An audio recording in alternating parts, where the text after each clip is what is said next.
Okay, so welcome back. So let us now consider the conformations of. We have finished the conformation analysis of ethane. Now we will start and discuss the conformation analysis of butane. So what happens in butane? This was we have already shown butane conformation analysis of N-butane. Okay. So in N-butane you have now one extra carbon here on the two carbons. Okay. So this is the suppose the extra carbons. Okay. So now you have this is the N-butane and you see there is again the free rotation. These are the hydrogens. These are the hydrogens and this is the methyl. Okay. Now you have this is eclipsed conformation because the bonds are eclipsing each other, and as you start rotating you see this is the staggered conformation where the bonds are anti to each other, but this is a staggered conformation. Just remember these things, that now the two methyls are really not that away from each other, they are quite away from each other, but not really anti to each other. So if you start moving this carbon carbon bond, you come to again an eclipsed conformation. Now where this methyl is now eclipsing a hydrogen. Earlier the methyl was eclipsing a methyl, now the methyl is eclipsing a hydrogen. You rotate it further, now you really come to a situation and staggered form where these two methyls are anti to each other. Okay. Then you further rotate. So if you now you see that you have come back to an eclipsed conformation where methyl is eclipsing a hydrogen. Then you rotate further another 60 degree and you see now the two methyls are again in an angle of 60 degree, but in the opposite sense like the earlier situation, and but this is a staggered conformation, and then finally you come back to your original position. So this is how the molecules the arrangements will look like when you rotate the carbon carbon bond. Okay. So let us come back to this analysis now. First of all, we have to identify, we cannot just say that one is in the staggered form and one is in the eclipsed form, because I have shown you that the eclipsed has two different types where the methyl can eclipse each other or the methyl hydrogen can eclipse each other. Okay. So one is called partially eclipsed, another is called fully eclipsed. Okay. Fully eclipsed means the methyls are eclipsing each other. So you have two different now eclipsed conformations, one is fully eclipsed, another is partially eclipsed, and similarly you have two different staggered conformations. One is where the methyls are totally anti to each other, and that is called anti conformation. So this is a staggered conformation, but this will be called anti. That means here the methyl groups have a dihedral angle of 180 degree. On the other hand, you can have a staggered conformation where when I say methyl has a dihedral angle, always think of that planar. Dihedral angle cannot be between only groups, this carbon, that carbon and this carbon, that constitutes a plane, and this carbon, methyl carbon, this carbon and that carbon, that constitutes a plane. But just for simplicity I am saying the angle between the methyls, that means the dihedral angle between the planes containing the methyl groups. Okay. So that is 60 degree, that is another staggered conformation, but this is now called a gauche conformation, G-A-U-C-H-E, a gauche conformation. Okay. Now how the energy varies, we have identified 4 different conformations here specifically. Okay. We have identified 4, but again remember, do not forget that this molecule has innumerable number of conformations. We are just identifying based on the dihedral angles, we have given some names to the forms. This is what is this A form is what is called where the dihedral angle between the two methyls are 60 degree, and that is what is called the gauche form. Okay. The B form where the methyl and the hydrogen, although it is written slightly inclined fashion, just to show it, otherwise perfectly eclipsed form you cannot show, because one will cover the other. So, it is shown slightly in this direction. So, here you just consider it that this is eclipsing this CH bond, that is called partially eclipsed. So, B will be partially eclipsed. C, where the methyl dihedral angle is, or torsional angle is 180 degree. So, that is what is called anti, and then you have a fully eclipsed form where the methyl is eclipsing each other, okay, on top of each other, that is the fully eclipsed. Now, suppose we start with a fully eclipsed form. Fully eclipsed form will have the highest energy, and that is quite easy to understand, because now what you have is that two methyls are eclipsing each other. So, there will be van der Waals repulsive force now acting on each other, because this is not hydrogen unlike ethane. So, now this contributes enormously to the energy of the system. Okay. So, this is the highest energy. So, apart from bond opposition strength that is there, but now this methyl interaction, steric interaction, the van der Waals repulsive force, that contributes a major portion of the energy to this eclipse system. Okay. So, fully eclipsed has the highest energy. Then as you rotate, start rotating, that means you are now decreasing the distance between the two methyls, and as you come to the staggered form, now what happens to this staggered form? This is, first of all, this is called a gauche form, because the angle between the methyls are 60 degree. So, that is called a gauche form, and this gauche form is certainly has lower energy than the fully eclipsed form, because the two methyls are now apart from each other and the bond opposition strain is gone.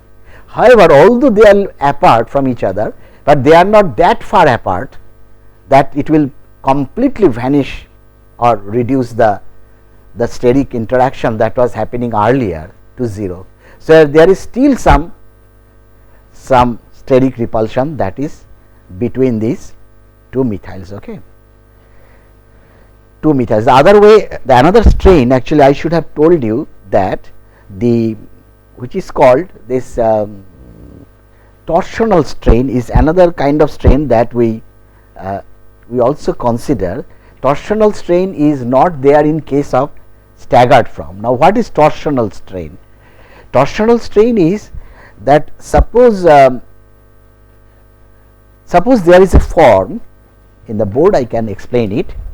Suppose I have when I do the conformation analysis, I have suppose this type of energy diagram. Now, if when I am here, there must be, this is higher energy, there must be some strain here associated with this form, because it has got higher energy, okay, or highest point here. Now, when I slowly reduce, when I do the change in the torsional angle, the energy gets reduced, and then comes to a minima. Okay. Now, from the minima, if I go further, suppose now I am increasing the angle, torsional angle. So, as I increase the torsional angle, I am now moving away from the minima, going to I am raising the energy.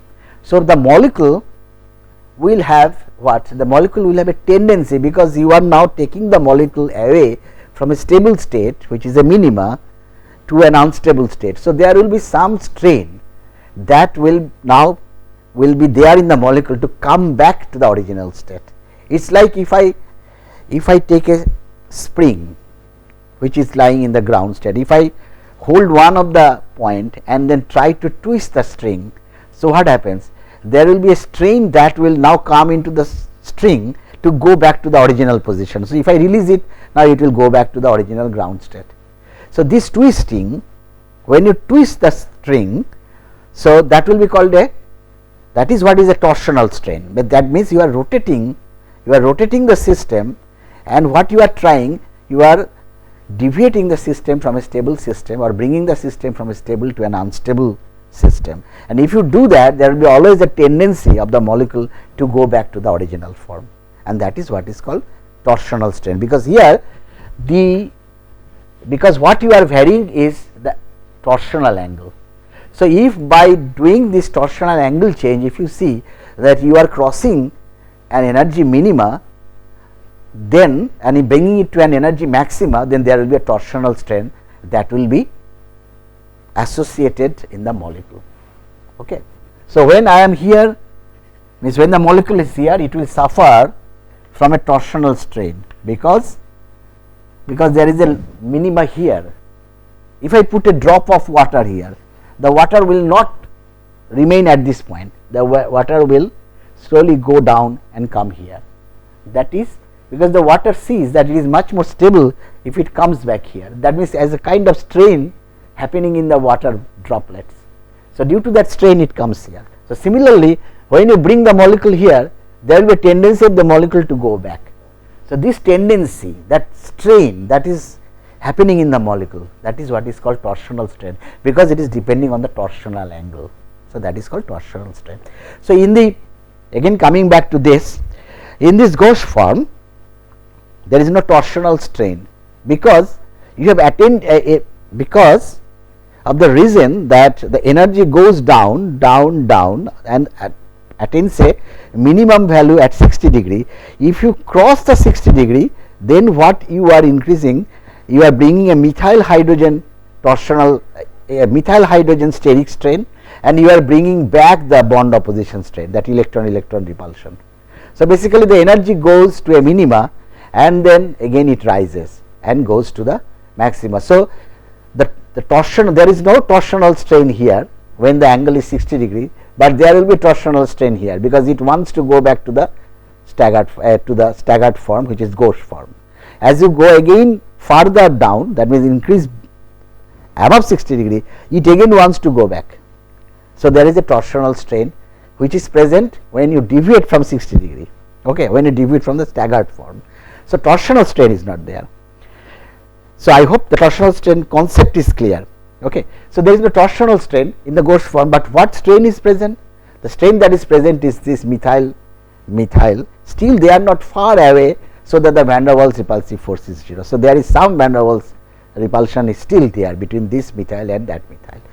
However, this has got lower energy than the eclipsed form, and that is exactly what is shown here. Okay. So, you have this fully eclipsed.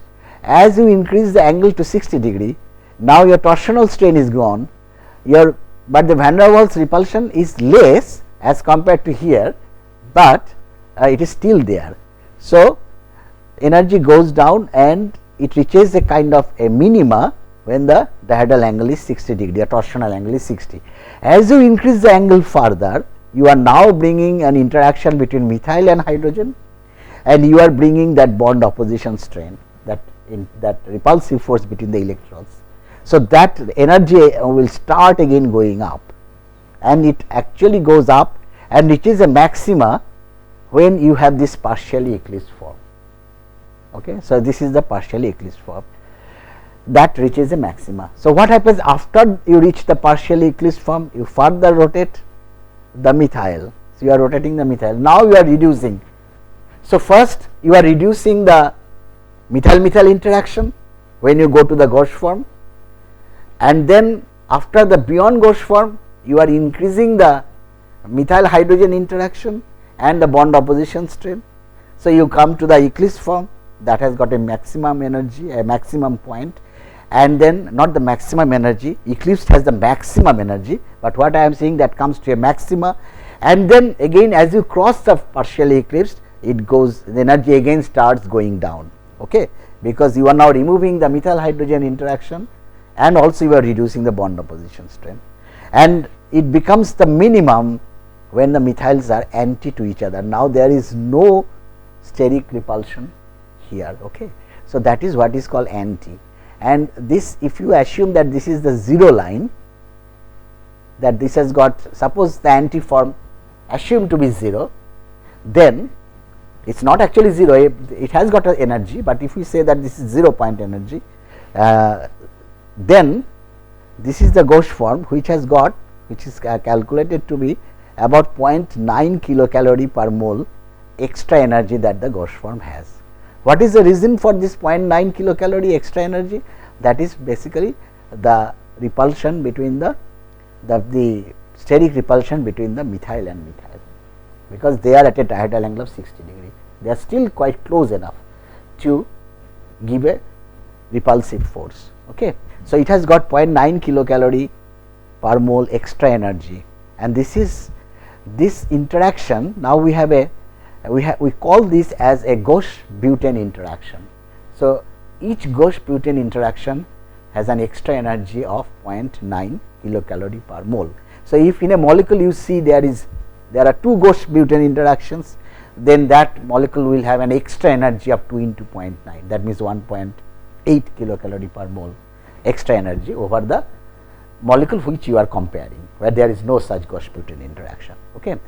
This is, so now you have this anti. After the anti, as you further rotate, you come to a partially eclipsed form that will have the same energy like here. So, this is 120, here it is in the minus, you can actually write in the plus form also. This will be 240 degree, and this will be 300 degree, and this will be 360 degree. Here it is actually they have divided it into plus and minus rotation, but you can do 180, and this is 240 60 degree. So, that means 240 rotation you come back to a partially eclipsed form, then 300 degree rotation you come to the again the Gauss form, and then the fully eclipsed form. So, you complete the over 360 degree rotation, you come back to the original. Okay. So, here now how many maxima we are seeing? Here there is one maxima, there is another maxima, there is another maxima, and there is this maxima. These two maxima will be same because they represent the fully eclipsed, and these two maxima will be same because they are partially eclipsed, they will have less energy than the fully eclipsed one. How many minima we are seeing now? We are seeing a minima here, that is for the Gauss form. We are seeing a minima here, that is called the anti form, and here we are seeing a minima for again the Gauss form. Okay. So, this is the conformation analysis of N-butane. Now, the question is how many conformers this molecule has? This molecule has 3 conformers, 2 Gauss conformers, because they are occupying, what are conformers? The conformations lying at the energy minima in the energy profile diagram. So, this is a conformer, that is a conformer, and that represents a conformer. Okay. So, these are the 3 conformers of N-butane. What is the relationship between this Gauss form and that Gauss form? That is quite interesting. If you work it up, you will see that this Gauss form will be the mirror image of the other Gauss form. And interestingly, to complicate the situation further, these two Gauss forms are not superimposable to each other. So, basically if this Gauss form has plus rotation, that Gauss form will have minus rotation, because the Gauss forms do not have any center, any the improper elements of symmetry, that means the I or the sigma or S. So, that is why they are optically active, but here N-butane is totally optically inactive. Okay. So, although some of the conformers are optically active and they are mirror images to each other. So, if you try to isolate N-butane, you have, say, majority will be anti, because that is the energy minima, that has got the minimum energy. Then some will be, say, about 70% anti and 30% Gauss form. Out of this 30%, 15% will be plus Gauss form and other 15% will be minus Gauss form.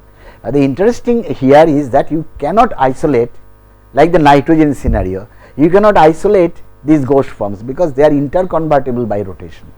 Earlier it was interconvertible by inversion, now they are interconvertible by rotation. So, you cannot really isolate these things. So, N-butane, so these are the 3 conformers.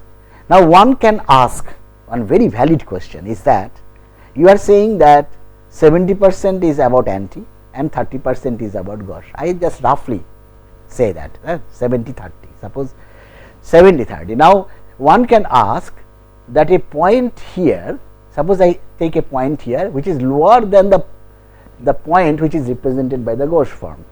So, this point represents a conformation, no doubt, but it does not represent a conformer, although it has got less energy than the gauche form.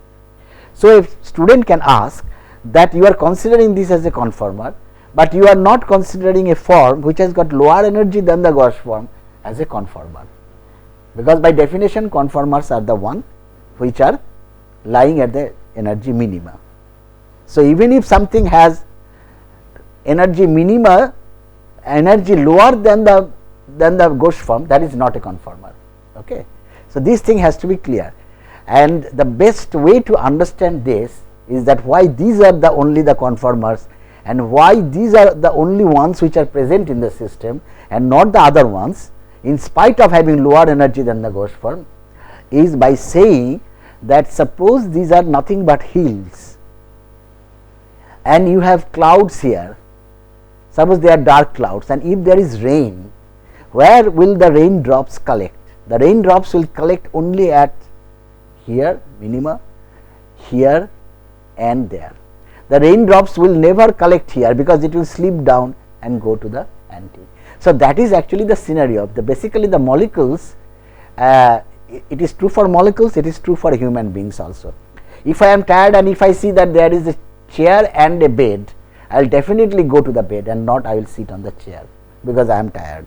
Similarly, if the molecule is here, the molecule sees that there is a better situation where it can sit comfortably. So, it will go to the immediately to the energy minima. So, if a molecule is here which is lower in gauche form in energy terms, but still it sees that oh, there is a better position for me to go there. So, it immediately goes to the minimum position. So, that is why only the minimums are considered when we consider the conformers. So, conformers again I repeat are the forms which lie at the energy minima in the energy profile diagram.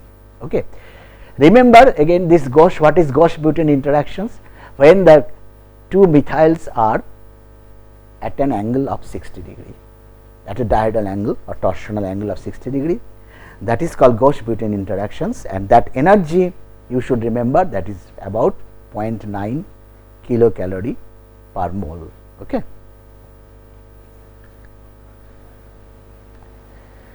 I think here these are the everything is written here. The antiform no torsional strain as the groups are staggered and CH3 groups are, this should be far, not P, this should be F, they are far apart. Gauche form only van der Waals forces between the methyl groups, these are repulsive. The electron clouds repel each other, which amounts electron clouds in the gauche form, van der Waals forces between the two methyls are repulsive, right. As I said, the methyl groups are still not far each other. So, that accounts for about 0.9 kilocalorie per mole more energy as compared to the anticonformer. The partially eclipsed form, there is torsional strain because it is lying in the maxima. So, there is torsional strain and there is quite large van der Waals repulsive force between hydrogen and methyl, and in case of fully eclipsed the highest energy because due to torsional strain as well as larger van der Waals repulsive force between the methyl groups, methyl groups. Okay. So, that is the scenario. I said about 70-30, but calculations actually said it has been now it is known by spectroscopic means or calculations, you can do computations. It says that about 72% of the molecules are in the anti and 28% are in the gauche conformation. Okay. Now, if you come, these are N-butane. Now, let us take systems. See, N-butane, we have seen that anti is the most stable form and that contributes to the maximum form when you try to isolate, when you try to analyze. But it is not always true that always the anti form will be the most stable, because sometimes the gauche form becomes stable due to other reasons. Like if you take ethylene glycol, if you take a system, this is ethylene glycol, CH2OH, CH2OH, ethylene glycol, this is the anti form, this is the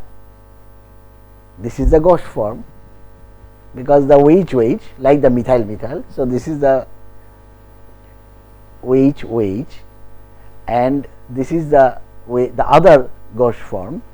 So, what happens here, this because of intramolecular hydrogen bonding now possible between the OH which is acting as a hydrogen donor and this OH oxygen acting as an acceptor, that forms this intramolecular hydrogen bond, and that stabilizes, that has a stabilizing effect. When there were methyls, there were destabilizing effect due to van der Waals repulsive force, but now when you have OH and OH, now you have a hydrogen bonding scenario that stabilizes the gauche form. Okay. So, when there are heteroatoms, you have to be careful.